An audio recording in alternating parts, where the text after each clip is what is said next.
2 rak'ah to Allah Azza wa Jal and raised her hands to Allah subhanahu wa ta'ala. And she said, oh Allah, I say, inna lillahi wa inna ilayhi raji'un. Oh Allah, I did what you commanded me, so I ask you to give me in return what you promised me. I did what you commanded me. You want me to surrender to your destiny? I did. So Ya Allah, give me in return what you've promised me. This is the character of the mu'min. This is the character of the believer. You do what Allah Azza wa Jal had commanded you to do when Allah tests you. And await for the promise of Allah subhanahu wa ta'ala they had promised you. Ayub alayhi salam is that prophet and messenger of Allah of great example and role model in patience. That it's becoming very common to say, Sabr Ayub. Referring to that great example and role model, Ayub alayhi salam. Ayub alayhi salam was that prophet and messenger that lived in comfort, that lived in extreme wealth. He had 7 boys and 7 girls, and he was extremely wealthy, and he had 1 wife. Then Allah subhanahu wa ta'ala put him through the test. What was the test? His 14 children, 7 boys, 7 girls, were all taken by Allah subhanahu wa ta'ala. He was extremely wealthy, so Allah subhanahu wa ta'ala took all his wealth away from him.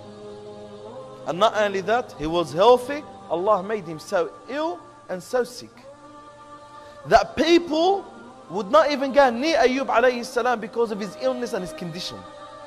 So being so wealthy to being so poor, so healthy to be so ill, from having a number of children, 14 kids, 7 boys and 7 girls, to no children, and he had his wife only.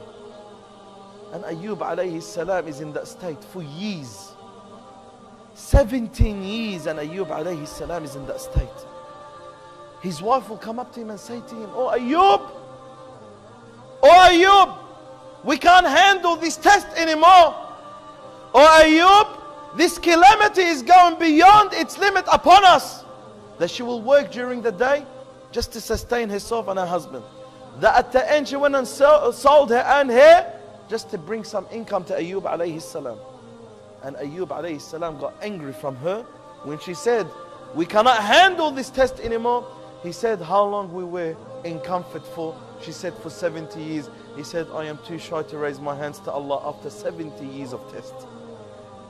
Allah subhanahu wa ta'ala gives me 70 years of comfort, 70 years of wealth, 70 years of health, 70 years of happiness. Now after 70 years of calamity and hardship, you want me to raise my hands to Allah and say, Ya Allah, I can't handle it anymore?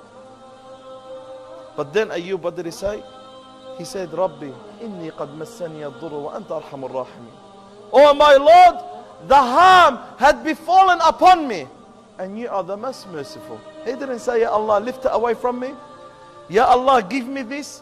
Ya Allah, take me away from that. He said, Ya Allah, you know my condition, and I leave it in your hands because you are the most merciful.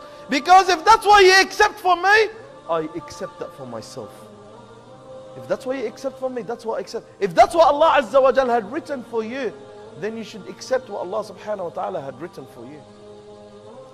So Allah subhanahu wa ta'ala took him out of his calamity. And Allah Azza wa Jal gave him health after he was ill. And Allah subhanahu wa ta'ala gave him twice as the number of wealth that he had before his calamity. And Allah subhanahu wa ta'ala gave him, beside the 14 kids, 7 boys, 7 girls, Allah gave him 14 boys and 14 girls. But this is the test that Allah put Ayub through, to see the reaction of Ayub. And what was the reaction of Ayub? Rabbi inni qad massani ad-durr wa anta arhamur rahimin.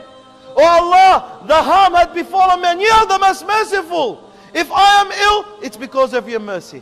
And if I'm poor, because of your mercy. Because, Ya Allah, you've given me so much and I have no rights to object. This is the quality of the mu'min. This is the quality of those that Allah gives glad tidings.